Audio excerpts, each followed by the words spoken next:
ആശ്വാസം നേടാം. ഹൃത്തിനുള്ളിൽ ജീവൻ നൽകും വചനം, തിരുവചനം. കർത്താവേ, അങ്ങയുടെ അനുഗ്രഹങ്ങൾക്ക് പകരമായി ഞാൻ അവിടത്തേക്ക് എന്തു തരും? രക്ഷയുടെ കാസ കയ്യിലെടുത്ത് പിടിച്ച് ജീവിതകാലം മുഴുവനും ഞാൻ എൻ്റെ കർത്താവിൻ്റെ നാമം വിളിക്കും. യേശു കർത്താവിലും അവിടുത്തെ വത്സല മാതാവിലും സ്നേഹമുള്ളവരെ, നമുക്കേറെ പരിചയമുള്ള ഒരു വചനമാണ് ലൂക്കായുടെ സുവിശേഷം 10-ാം അധ്യായത്തിലെ നല്ല സമറായൻ്റെ ഉപമ. നാം ഒത്തിരി വായിച്ചിട്ടുള്ളതും ധ്യാനിച്ചിട്ടുമുള്ളതുമായ ഒരു വചനഭാഗം. എപ്രകാരം അയൽക്കാരനെ സ്നേഹിക്കണം എന്ന ചോദ്യത്തിന് കർത്താവ് നൽകുന്ന മനോഹരമായ ഉത്തരം. നല്ല സമറായൻ്റെ ഉപമ കരുണയുടെ കഥയാണെന്ന് നമ്മൾ കേട്ടിട്ടുണ്ട്.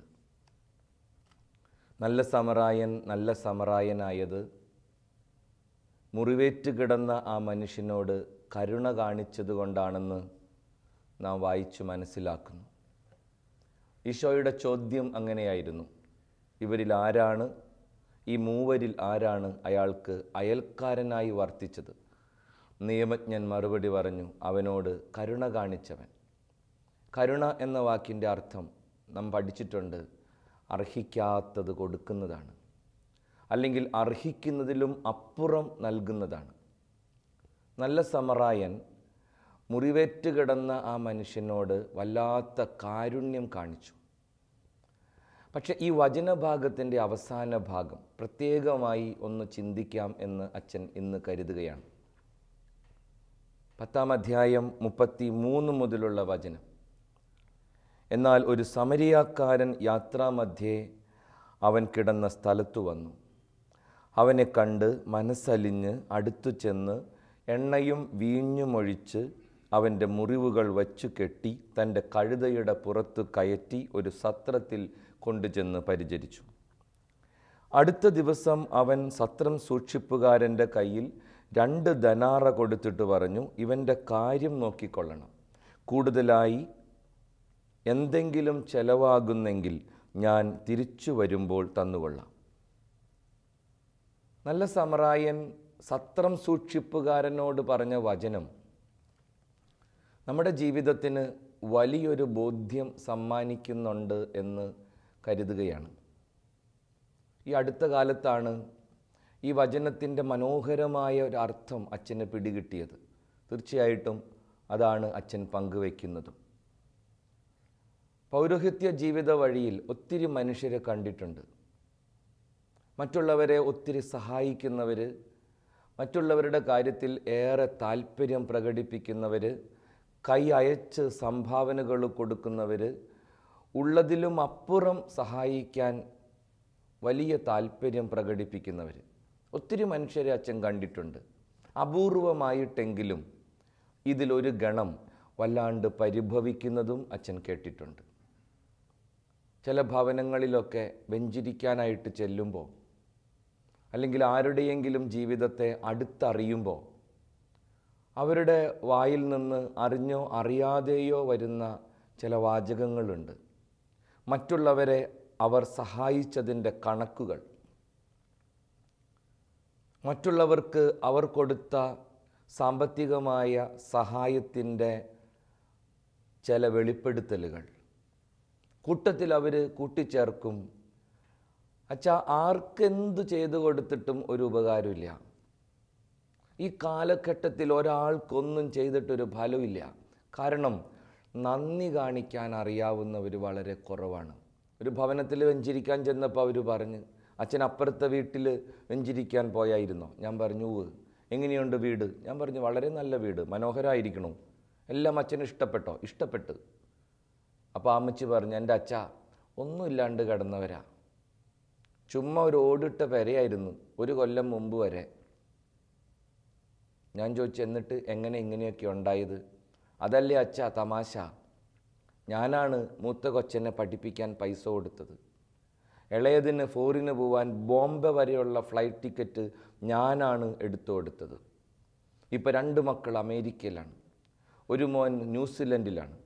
അച്ഛനറിയാമോ, അവിടുന്ന് വരുമ്പോൾ നമ്മളെ കണ്ടാൽ മൈൻഡ് ചെയ്യില്ല, നമ്മളോട് ഒരു സ്നേഹവും നന്ദിയുമില്ലച്ച. ഇങ്ങനെയുള്ളവരെ ഒന്നും സഹായിക്കരുത്, ഇങ്ങനെയുള്ളവർക്കൊന്നും ഒരു ഉപകാരവും ചെയ്യരുത്. ഈ അമ്മച്ചി പരിഭവത്തിൻ്റെ ഭാണ്ഡക്കെട്ട് തുറന്നു. ഇങ്ങനെ പലരും അച്ഛൻ കണ്ടിട്ടുണ്ട്. മറ്റുള്ളവരെ സഹായിച്ചതിൻ്റെ പേരിൽ വിമ്മിഷ്ടപ്പെട്ട് നടക്കണവർ, മറ്റുള്ളവർക്ക് സഹായം കൊടുത്ത് അവരെ വളർത്തിയതിൻ്റെ പേരിൽ പരിഭവിക്കുന്നവർ, മറ്റുള്ളവർ നന്ദി കാണിച്ചില്ല എന്നുള്ളതാണ് അവരുടെ ഏറ്റവും വലിയ പ്രശ്നം. ചില വീടുകളിലൊക്കെ ആദ്യകാലത്ത് വിദേശങ്ങളിൽ ജോലിക്ക് പോയ മക്കൾ അവിടെയൊക്കെ ചെന്ന് വിവാഹം കഴിക്കാൻ പോലും മെനക്കെടാതെ, അല്ലെങ്കിൽ അത്തരത്തിൽ സ്വയം ഒരു കുടുംബത്തെ കരുപിടിപ്പിക്കുന്ന കാര്യങ്ങളൊക്കെ മാറ്റിവെച്ച് ഭവനത്തിലുള്ളവർക്ക് സഹായം ചെയ്ത് അവസാനം എല്ലാവരും വളർന്നു പോയപ്പോൾ ഒന്നുമില്ലാത്തവരായി തീർന്നതിൻ്റെ വേദന പേറുന്ന മനുഷ്യരെ കണ്ടിട്ടുണ്ട്. വിദേശ രാജ്യങ്ങളിലൊക്കെ പോകുമ്പോൾ അനിയത്തിനെ പഠിപ്പിച്ചു, ചേട്ടന് ബിസിനസ് ഇട്ടുകൊടുത്തു, വീട് പണിത് വലുതാക്കി, ഇടയ്ക്ക് അപ്പന് രോഗം വന്നപ്പോൾ ചികിത്സിച്ചു. അവസാനം അച്ഛ ആരും എൻ്റെ കാര്യത്തിൽ ശ്രദ്ധിച്ചില്ല, ഞാൻ എങ്ങനെ ജീവിക്കുന്നു എന്ന് ചിന്തിച്ചില്ല, എല്ലാ പ്രകാരത്തിലും തഴയപ്പെട്ടവരും തള്ളപ്പെട്ടവനുമാണ് ഞാൻ എന്നൊക്കെ പറയുന്ന മനുഷ്യരെ. എൻ്റെ വാത്സല്യമുള്ളവരെ, ഇങ്ങനെ മറ്റുള്ളവരെ സഹായിച്ചതിൻ്റെ പേരിൽ പരിഭവിക്കുന്നവരും, മറ്റുള്ളവർ ഞാൻ ചെയ്ത സഹായത്തിന് നന്ദി കാണിച്ചില്ല എന്നതിൻ്റെ പേരിൽ കുണ്ഠിതപ്പെടുന്നവരും വായിച്ചിരിക്കേണ്ട മനോഹരമായ വചനഭാഗമാണ് നല്ല സമറായൻ്റെ ഉപമയിലെ 2-ാം ഭാഗം. ഇങ്ങനെയുള്ളവർക്ക് വേണ്ടിയാണ് ഈ വചനമെന്ന് അച്ഛൻ വിശ്വസിക്കണം. നല്ല സമറായൻ മുറിവേറ്റവനെ വച്ച് കെട്ടി സത്രത്തിൽ കൊണ്ടു ചെന്നാക്കി, സത്രം സൂക്ഷിപ്പുകാരൻ്റെ കയ്യിൽ 2 ധനാറ കൊടുത്തിട്ട് പറഞ്ഞു, ഇവൻ്റെ കാര്യം നോക്കിക്കൊള്ളണം, ഒന്നിനും ഒരു കുറവും വരുത്തരുത്, ഒന്നിനും ഒരു പോരായ്മ വരുത്തരുത്, ഇവൻ്റെ കാര്യം പൊന്നുപോലെ നോക്കിക്കൊള്ളണം. നമ്മുടെ മലയാളത്തിൻ്റെ ഒരു ചുറ്റുപാടിൽ പറഞ്ഞാൽ, നമ്മുടെ ഈ കാലഘട്ടത്തിലെ ചികിത്സാ രീതികളുടെ പശ്ചാത്തലത്തിൽ പറഞ്ഞാൽ, ആശുപത്രിയിൽ കൊണ്ടുചെന്നാക്കി ആശുപത്രി അധികൃതരോട് അയാൾ പറയാണ്, വഴിയിൽ കിടന്ന് കിട്ടിയതാണ്, വല്ലാണ്ട് തല്ലുകൊണ്ടിട്ടുണ്ട്, ലക്ഷണം കണ്ടിട്ട് എവിടെയൊക്കെ മുറിവുണ്ടെന്ന് അറിയില്ല, അകത്തും പുറത്തും എന്തെല്ലാം സംഭവിച്ചിട്ടുണ്ടെന്ന് ഉറപ്പില്ല, പൊന്നുപോലെ നോക്കിക്കൊള്ളണം, ഒന്നിനൊരു കുറവും വരുത്തരുത്. നമ്മുടെയൊക്കെ ഭാഷയിൽ പറഞ്ഞാൽ CT സ്കാൻ എടുക്കണമെങ്കിൽ CT സ്കാൻ എടുക്കണം, MRI ചെയ്യണമെങ്കിൽ MRI ചെയ്യണം. അല്ല അതിനിടയിൽ എങ്ങാനൊരു നെഞ്ചുവേദന വന്നാൽ അജിയോഗ്രാം ആണെങ്കിൽ അജിയോഗ്രാം, പ്ലാസി ആണെങ്കിൽ പ്ലാസി, ഇനി ഒരു ഓപ്പറേഷൻ വേണം, ബൈപ്പാസ് വേണമെങ്കിൽ ബൈപ്പാസ്, എന്ത് വേണമെങ്കിലും ചെയ്തോളണം. എത്ര ലക്ഷം പൊട്ടണതും പ്രശ്നമല്ല, എന്തുമാത്രം പണം ചെലവാകുന്നതും പ്രശ്നമല്ല. ഇവൻ്റെ കാര്യം നോക്കിക്കൊള്ളണം, ഇവൻ ഒന്നിനൊരു കുറവും വരാൻ പാടില്ല. എന്നിട്ട് സമറായം പറയണു, ഞാൻ പോവാണ്, 2 ധനാറ വയ്ക്കുക, കൂടുതൽ വല്ലതും ചിലവാകണുണ്ട് എങ്കിൽ ടെൻഷൻ പിടിക്കേണ്ട കേട്ടോ, ഞാൻ തിരിച്ചു വരും, ഞാൻ തിരിച്ചു വരുമ്പോൾ ആ ബില്ലിങ് തന്നേച്ചാൽ മതി, എന്താ ചിലവായതെന്ന് ഉള്ളതിൻ്റെ ലിസ്റ്റ് എന്നെ ഏൽപ്പിച്ചേച്ചാൽ മതി, പലിശ അടക്കം ഞാൻ തിരിച്ചു തന്നോളാം. കൂടുതൽ എന്തെങ്കിലും ചിലവായാൽ ഞാൻ തിരിച്ചു വരുമ്പോൾ തന്നോളാം. ഇതാണ് സമറായൻ ആശുപത്രി അധികൃതർക്ക് സത്രം സൂക്ഷിപ്പുകാരന് കൊടുക്കുന്ന ഗംഭീരമായ നിർദ്ദേശം. എൻ്റെ പ്രിയപ്പെട്ടവരെ, വചനത്തിൻ്റെ വ്യാഖ്യാനം വളരെ മനോഹരമാണ്. യേശുവാണത്രേ നല്ല സമറായൻ, യേശുവാണ് നല്ല സമറായൻ എന്നാ പറയുക. മുറിവേറ്റ് കിടക്കുന്നവൻ നമ്മുടെ സഹായം അർഹിക്കുന്നവനോ അർഹിക്കാത്തവനോ ആയി നമ്മുടെ മുമ്പിൽ വന്ന് വീഴുന്ന, അല്ലെങ്കിൽ നമ്മുടെ മുമ്പിൽ വന്ന് നിൽക്കുന്ന ആരും ആകാം. മുറിവേറ്റവൻ അത്തരക്കാരനാണ്. അവൻ ഒരുപക്ഷെ നമ്മുടെ വീട്ടിലുണ്ടാകും, ഒരുപക്ഷെ നമ്മുടെ ജോലി സ്ഥലത്തുണ്ടാകും, ഒരുപക്ഷെ നമ്മുടെ ചുറ്റുപാടുകളിലുണ്ടാകും. ആരുമായിക്കൊള്ളട്ടെ, നിൻ്റെ സഹായം അർഹിക്കുന്നവനോ അർഹിക്കാത്തവനോ ആയി നിൻ്റെ മുമ്പിൽ ദൈവം കൊണ്ടെത്തിക്കുന്ന ആരും നല്ല സമറായൻ്റെ ഉപമയിലെ മുറിവേറ്റവനാണ്.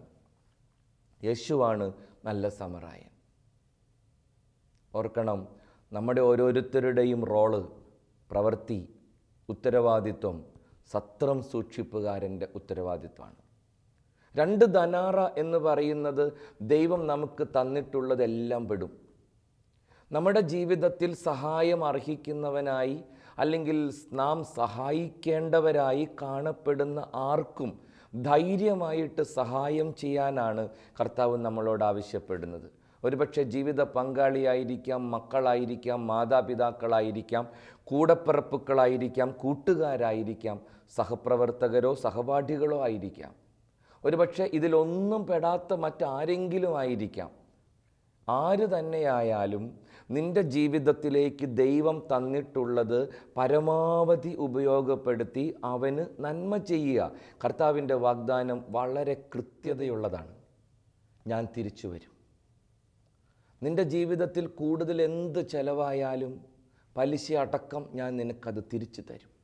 എൻ്റെ പ്രിയപ്പെട്ടവരെ, മറ്റുള്ളവരെ സഹായിച്ചതിൻ്റെ പേരിൽ നമ്മൾ ഒരിക്കലും പരിഭവിക്കരുത്. മറ്റുള്ളവർക്ക് എന്തെങ്കിലും നന്മ ചെയ്തതിൻ്റെ പേരിൽ നമ്മുടെ ഉറക്കം നമ്മൾ നഷ്ടപ്പെടുത്തരുത്. നന്ദി കാണിക്കുന്നില്ല മറ്റുള്ളവരെന്നും പറഞ്ഞ് നമ്മൾ ഒരിക്കലും അസ്വസ്ഥരാവരുത്. നമ്മുടെ കർത്താവ് നമ്മളോട് പറഞ്ഞിട്ടുള്ളത് നമ്മൾ ഓർക്കണം. ഞാൻ നല്ല സമറായനാണ്. നിന്നെ ഞാൻ ഭരമേൽപ്പിച്ചിട്ടുള്ളത് ശുശ്രൂഷിക്കാനാണ്. നിനക്ക് ഞാൻ തന്നിട്ടുള്ളത് കൊണ്ട് നിനക്കാവും പോലെ നീ സഹായിക്കണം. എൻ്റെ വാത്സല്യമുള്ളവരെ, നമ്മുടെ കുടുംബത്തിലുള്ളവരെ സഹായിച്ചിട്ട് അവർ നമ്മളെ തിരിഞ്ഞു നോക്കണില്ല എങ്കിൽ, നമ്മൾ മറ്റുള്ളവർക്ക് കൈ കൊടുത്തിട്ട് നമ്മുടെ ജീവിതത്തിൻ്റെ ആവശ്യ നേരത്ത് അവർ നമ്മളെ മനസ്സിലാക്കുന്നില്ല എങ്കിൽ, അവർ നമ്മളെ പരിഗണിക്കുന്നില്ല എങ്കിൽ നമ്മൾ അസ്വസ്ഥരാവണ്ട. നമുക്ക് പ്രതിഫലം തരുന്ന ഒരു ദൈവമുണ്ട്. എൻ്റെ നാമത്തിൽ നൽകപ്പെടുന്ന ഒരു ഗ്ലാസ് പച്ചവെള്ളത്തിന് പോലും പ്രതിഫലമുണ്ടാകുമെന്ന് അരുളി ചെയ്തവനാ തമ്പുരാൻ. മറ്റുള്ളവർ നിങ്ങളോട് കാണിക്കുന്ന ഓരോ കരുണയ്ക്കും അവർക്ക് പ്രതിഫലം കിട്ടുമെന്ന് കർത്താവ് നമ്മളോട് പറഞ്ഞിട്ടുണ്ട്. നമുക്ക് ലഭിക്കുന്ന ഓരോ കരുണയ്ക്കും കർത്താവ് നമ്മളോട് കരുണ കാണിക്കുന്നവർക്ക് പ്രതിഫലം കൊടുക്കും. നമ്മൾ മറ്റുള്ളവരോട് കരുണ കാണിക്കുമ്പോൾ തീർച്ചയായിട്ടും നമ്മുടെ കാരുണ്യ പ്രവൃത്തിയെ ദൈവം കാര്യമായിട്ട് പരിഗണിക്കും. യേശു ക്രിസ്തുവിൻ്റെ 2ാം വരവോളം അല്ലെങ്കിൽ അവൻ്റെ പ്രതിഫലത്തിന് വേണ്ടി കാത്തിരിക്കാനുള്ള ഒരു കടപ്പാട് നമുക്ക് ഓരോരുത്തർക്കുമുണ്ട്. ഒരുപക്ഷെ നമ്മുടെ ജീവിതത്തിൽ തന്നെ നമുക്കത് ബോധ്യപ്പെടും. അതല്ലെങ്കിൽ നമ്മുടെ തലമുറകളിലൂടെ ദൈവം അത് വെളിപ്പെടുത്തും. എല്ലായ്പ്പോഴും ഓർക്കണം, ഏതെങ്കിലുമൊക്കെ മാതാപിതാക്കൾ അവരുടേതല്ലാത്തവർക്ക് വേണ്ടി സഹായം ചെയ്തിട്ടുണ്ടെങ്കിൽ, അവരുടേതല്ലാത്തവർക്ക് വേണ്ടി നിലവിളിച്ചിട്ടുണ്ടെങ്കിൽ, അവരുടേതല്ലാത്തവർക്ക് വേണ്ടി പ്രാർത്ഥിച്ചിട്ടുണ്ടെങ്കിൽ, ആ പ്രാർത്ഥനയുടെയും ആ നിലവിളിയുടെയും ആ സഹായത്തിൻ്റെയും ഒക്കെ ഫലമാണ് ഇന്ന് അവരുടെ മക്കളുടെ മക്കളൊക്കെ അനുഭവിക്കുന്നതെന്നുള്ളത് നമുക്കുള്ള ഒരു ജീവിത പാഠമാണ്.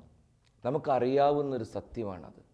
നല്ല സമറായൻ്റെ ഉപമയിലെ 2ാം ഭാഗം അവരനെ സഹായിച്ചതിൽ പരിഭവിക്കുന്നവർക്കുള്ളതാണെന്ന് അച്ഛൻ വിശ്വസിക്കണം. ഈ വചനഭാഗം ഇടയ്ക്കിടയ്ക്ക് എടുത്ത് വായിക്കണം പ്രിയപ്പെട്ടവരെ. മറ്റുള്ളവരെ സഹായിക്കാൻ നമ്മുടെ മനസ്സിന് വല്ലാത്തൊരു തുറവി കിട്ടും. മറ്റുള്ളവരോട് കരുണ കാണിക്കാൻ നമ്മുടെ ഹൃദയം സജ്ജമാകും. നമ്മുടെ ദൈവം പ്രതിഫലം തരുന്ന ദൈവമാണ്. തീർച്ചയായിട്ടും കർത്താവിൻ്റെ പ്രതിഫലത്തിന് വേണ്ടിയാണ് നാം ഓരോ പ്രവൃത്തികളും ചെയ്യേണ്ടത്. സ്വർഗത്തെ പ്രാപിക്കാൻ, കർത്താവിൻ്റെ സമാധാനത്തെ സ്വന്തമാക്കാൻ, അവൻ്റെ സന്തോഷത്തിൽ ജീവിക്കാൻ വേണ്ടിയാണ് ഈ ലോകത്ത് നാം നന്മ പ്രവൃത്തികൾ ചെയ്യുന്നതൊക്കെ. തീർച്ചയായിട്ടും കർത്താവ് നമുക്ക് പ്രതിഫലം തരും. മറ്റുള്ളവരെ സഹായിച്ചതിൻ്റെ പേരിൽ, അവർ നന്ദി കാണിക്കാത്തതിൻ്റെ പേരിൽ, തിരിച്ച് നമുക്കവരൊന്നും തരാത്തതിൻ്റെ പേരിൽ ഇനി മേലിൽ നമ്മൾ പരിഭവിക്കരുത്. ഈശോ പറയണു, പൊന്നുപോലെ നോക്കിക്കൊള്ളണം. കൂടുതൽ ചിലവായാൽ അസ്വസ്ഥരാവണ്ട, ഞാൻ തിരിച്ചു വരുമ്പോൾ തന്നുകൊള്ളാം. തീർച്ചയായിട്ടും നമ്മുടെ മക്കൾക്കോ മക്കളുടെ മക്കൾക്കോ തലമുറകൾക്കോ ദൈവം നാം ചെയ്തു കൂട്ടിയ സുഹൃതങ്ങളുടെ പ്രതിഫലം തരുമെന്ന ഉറച്ച ബോധ്യത്തോടെ ഇന്ന് കണ്ടുമുട്ടുന്നവർക്ക് സഹായം കൊടുക്കാൻ, കണ്ടുമുട്ടുന്നവരോട് കരുണ കാട്ടാൻ ദൈവത്തിൻ്റെ പരിശുദ്ധാത്മാവ് നമ്മളെ സഹായിക്കട്ടെ. നമുക്ക് ആത്മാർത്ഥമായിട്ട് പ്രാർത്ഥിക്കാം. കണ്ണുകളടയ്ക്കാം. സ്നേഹപിതാവായ നല്ല ദൈവമേ, നിൻ്റെ പരിശുദ്ധ നാമത്തിന് മഹത്വം ഉണ്ടാവട്ടെ. കർത്താവേ, എൻ്റെ മനസ്സിൻ്റെ അസ്വസ്ഥത, എൻ്റെ ഹൃദയത്തിൻ്റെ വേദന നിൻ്റെ തിരുമുമ്പിൽ ഞാൻ കാഴ്ചവെക്കുന്നു. മാനുഷികമായി എന്നിലുള്ള ബലഹീനതയാണ് തമ്പുരാനെ. അംഗീകരിക്കപ്പെടണമെന്നും ബഹുമാനിതനാകണമെന്നും നന്ദി മറ്റുള്ളവർ എന്നോട് പ്രകടിപ്പിക്കണമെന്നുമൊക്കെ ഉള്ളത്. എൻ്റെ ഹൃദയത്തിൽ അങ്ങനെയുള്ള ആഗ്രഹങ്ങളുണ്ട്. ദൈവമേ, എൻ്റെ ഹൃദയത്തെ പഠിപ്പിക്കണമേ. നീയാണ് എനിക്ക് പ്രതിഫലം തരുന്ന കർത്താവ്. നീയാണ് എന്നോട് കരുണ കാണിക്കുന്ന തമ്പുരാൻ.